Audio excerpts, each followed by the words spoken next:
Telugu digital media network లో political కేటగిరీలో number 1 కేవలం 72 గంటల్లో 1,50,00,000 వ్యూస్ పైగా popular TV network. Pawan Kalyan లేకుండా చంద్రబాబు ఎన్నికలకు వెళ్ళలేక అంటారా? ఎవరు? టీడీపీ. టీడీపీ ఒంటరిగా ఎప్పుడు వెళ్ళినా ఓడిపోయింది. ఎప్పుడు దానికి ఎవరో ఒకరికి తోడు పెట్టుకుని గెలిచి వాళ్ళని దోసేస్తాడు. మీ వల్ల నా వల్ల మీరు వచ్చినాయి అని అంటాడు. ముందేమో తను వాడుకున్నాక మీ యూజ్ కాదు నేనే అంటాడు. అతను అలవాటు, అది యూజ్ అండ్ త్రో. ఇప్పుడు చంద్రబాబు కూడా వైనాట్ పులివెందులు అని చెప్తున్నారుగా. అయ్యో, నేను అన్నాను, నువ్వు అన్నావు, నేను చిచ్చి అంటే నువ్వు చిరేరి నడితే వైనాడు పులివెందులే. అసలు నీ బతుకేంటి? తెలుగుదేశం చంద్రబాబు పరిస్థితి ఏంటి? చంద్రబాబు పరిస్థితి ఎందుకు నువ్వు ఇంత తచ్చట్లాడుతున్నావు? ఎందుకు నీకు అంత కాన్ఫిడెన్సే ఉంటే అసలు ఎందుకు ధైర్యంగా వెళ్ళదు? ఎందుకు ఢిల్లీ పవన్ని మధ్యవర్తిగా పెట్టి బ్రోకర్గా పవన్ మీ ఇద్దరి మధ్య బీజేపీకి టీడీకి బ్రోకర్గా పవన్ ఎందుకు వాడటం? నువ్వు ధైర్యం ఉంటే ధైర్యంగా వెళ్ళిపోవచ్చు కదా, ఎందుకు వెళ్ళా? ఇప్పుడు అతను చెప్తున్నాడు ఏమని, నేను చేసిన దాంట్లో మీకు మంచి అనిపిస్తే నాకు ఓటేయండి అని ధైర్యంగా దమ్ముగా చెప్తున్నాడు. అలా చెప్పు. నువ్వు 14 ఏళ్ళు పరిపాలించాను, నేను 14 ఏళ్ళు అది చేశాను, ఇది చేశాను, ఆ పథకం ఈ పథకం చేశాను, అది చూసి నాకు ఓటేయండి అని అడగమను.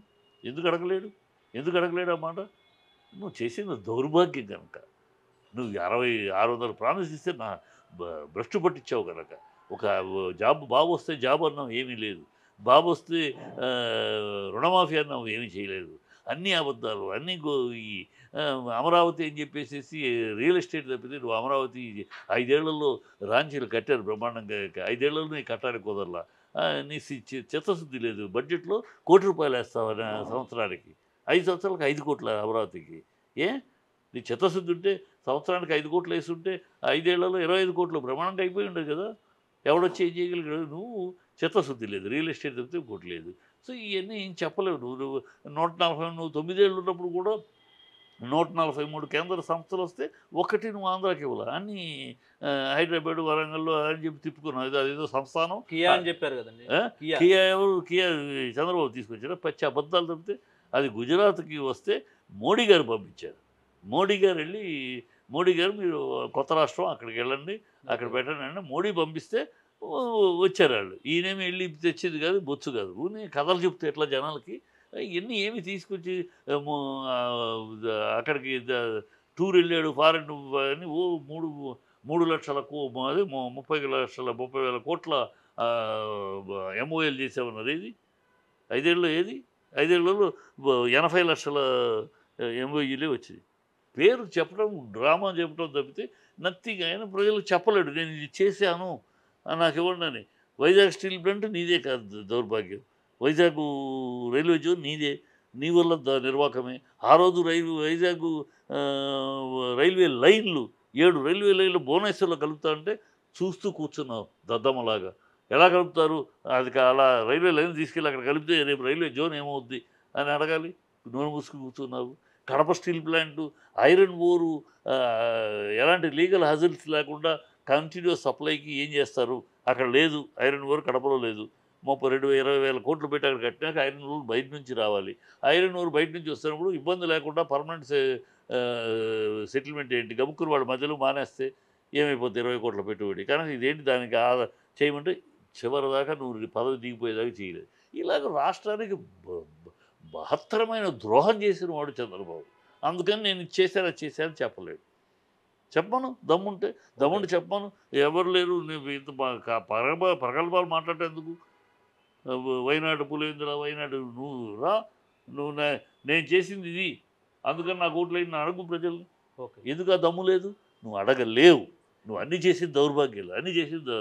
ఇప్పుడు అదే అన్నా, ఆంధ్ర రాష్ట్ర రాజకీయాల్లో మన దేశంలోనే ఎక్కడా లేని దరిద్రమైన దౌర్భాగ్యమైన ఒక దశ లేని, ఒక ప్రధానం లేని అపోజిషన్ పార్టీలు ఎక్కడైనా ఉన్నాయంటే దేశంలో మన ఆంధ్ర రాష్ట్రంలో.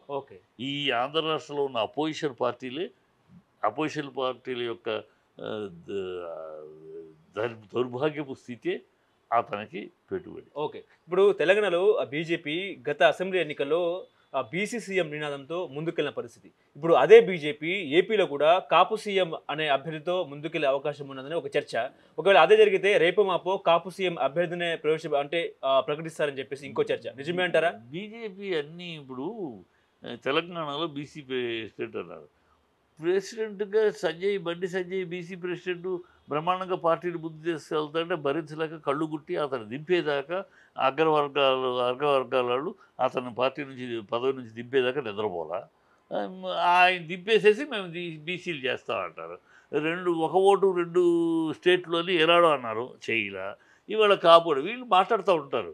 మాట్లాడితే ఈ లోకల్ స్టాండింగ్ లీడర్షిప్ ఉంది, స్టేట్ లీడర్షిప్ ఈ 2 స్టేట్లో బీజేపీ చాలా అస్తవ్యస్తమైన, విచక్షణరహితమైన, విజ్ఞాన శూన్యమైన నాయకత్వం. అంటే ముద్రగడ పద్మనాభం సీఎం అభ్యర్థిగా ముందు పెట్టి బీజేపీ ఎలక్షన్స్కి వెళ్ళే అవకాశం ఉండదని ఇంకో చర్చ. నిజమే అంటారా? ఇవన్నీ ప్రజలేమీ ఆమోదం లేదు, ప్రజలేమీ ఆమోదం జరుగుతున్నాయి. బీజేపీ వీళ్ళకి ఏదో ఒకటి మమ్మల్ని చూసి ఓటేయండి అడిగే సీన్ లేదు. మోడీని చూసి ఓటేయండి అని అడగాలి. మోడీ ఏం చేస్తాడే, మోడీ చూస్తే అక్కడ కూర్చుంటాడు. ఇక్కడ ఎవరయ్యా, ఇక్కడ మీకు ఆ స్థాయి ఉందా, ఈ రాష్ట్రాన్ని మీకు అప్పచెప్తే మీరు పరిపాలించే స్థాయి ఉందా, మీకు ఆ హోదా ఉందా, మీకు అర్హత ఉందా, మీరు పనికిరారు అని ప్రజలు అంటున్నారు. కనుక ఇప్పుడు ఇంకొక రంగు ఏదో కాపులు తీసుకొచ్చి కులం పెట్టి కులం పేరు మీద ఎప్పుడు ఎవరు ముఖ్యమంత్రి కాలేరు. జగన్ రెడ్డి పేరు మీద ముఖ్యమంత్రి అయ్యాడా, చంద్రబాబు కమ్మ పేరు మీద ముఖ్యమంత్రి అయ్యాడా? కాపులు అందరిలోనూ ఉన్నారు, కాపులు అన్ని పార్టీల్లో ఉన్నారు. కాపులు ఒక పార్టీకి పరిమితం. కాపులంటూ వేరే పార్టీ లేదు, ఒక పార్టీగా పెట్టుకోవాలి. ఈ కాపుని ముఖ్యమంత్రి చేస్తామంటే ప్రజలు అంత అమాయకంగా లేరు, నమ్మేస్తారు. మీరు చేస్తారో చేయరో కూడా తెలుసు. రేపు ఈ స్లోగన్ తప్పితే మీరు మరి 10 స్టేట్లలో మీరు అధికారంలో ఉన్నారు. మరి 9 స్టేట్లలో 10 స్టేట్లు, ఒక స్టేట్లో ఇక్కడ బీసీ ఉన్నారు. మరి 9 స్టేట్లో చేసేయచ్చుగా బీసీలని. 9 స్టేట్లలో బీసీలని ముఖ్యమంత్రులు చేయండి. ఇదిగో 10 స్టేట్లో చేసాం అని నమ్మించండి. చెప్పండి, ఎందుకు చేయట్లా, ఎందుకు చేయరు? ఊరినే స్లోగన్, గాలి స్లోగన్ ప్రజలే నమ్మరు.